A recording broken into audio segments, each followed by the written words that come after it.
Hello guys! Nice to see you again and welcome back to my channel!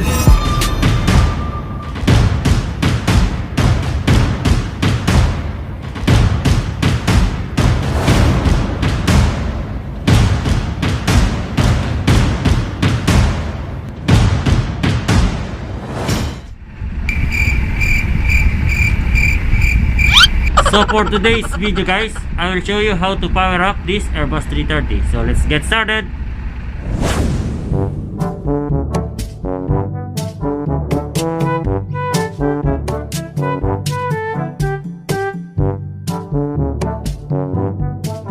So we have two ways to power our aircraft electrical network. The first one is by using our APU, and the second one is by using our GPU.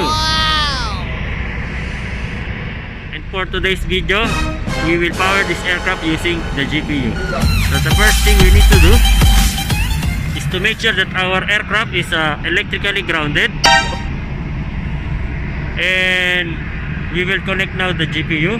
As you can see guys, I connected already our GPU cable here on external power A for ground servicing. So we will start now our ground power unit. Okay, so we will start now our GPU. We will press this green button and we'll wait for some time. It's making its power up test, and then we can now press this blue button, which is start. So I will press it now and we will see what happened.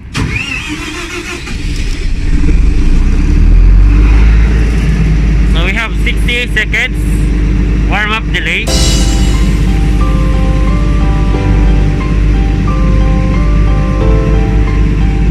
the cable we will be using is number 1.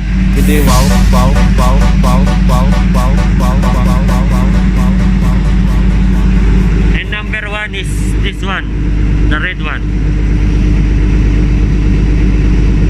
This is the number 1.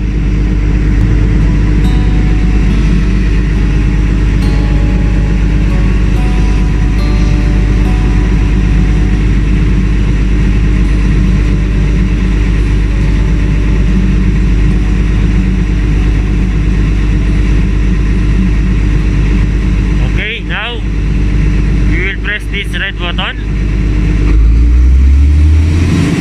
and it's building the power.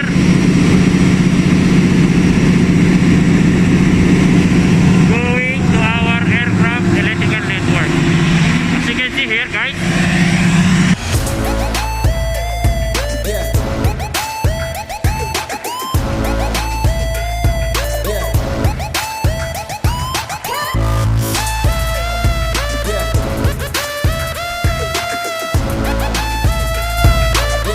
see on our ground power panel, we have the light button, which means that the GPU is providing electrical power now to our aircraft.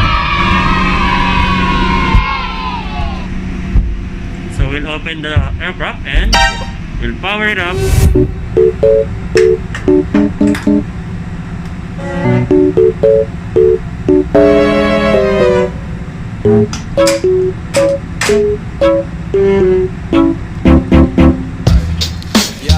Yo, yo, yo. Yeah. Mic check, mic check. Yeah. Okay, now guys, we are now here in the cockpit of this Airbus 330. So as you can see here,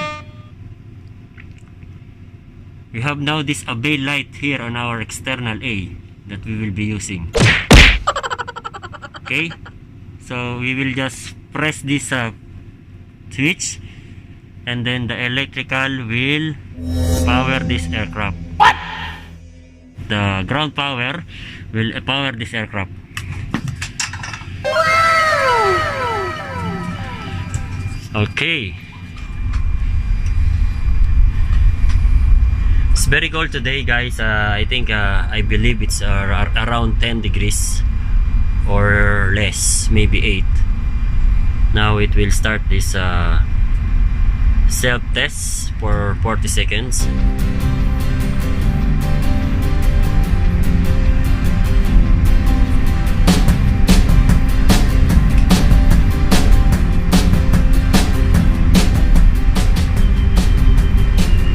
after the self-test,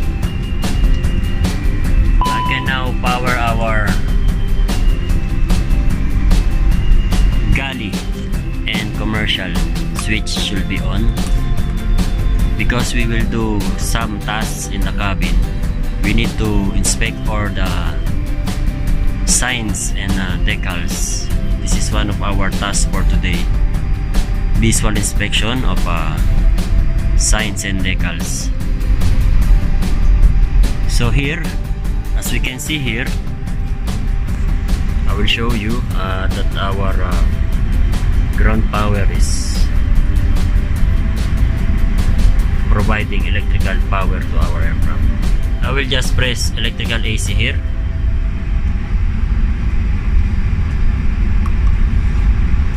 And bravo, you can see here that our ground power 115 volts 400 hertz is powering our aircraft. Okay, via AC1 and AC2. This is our AC1 and this is our AC2.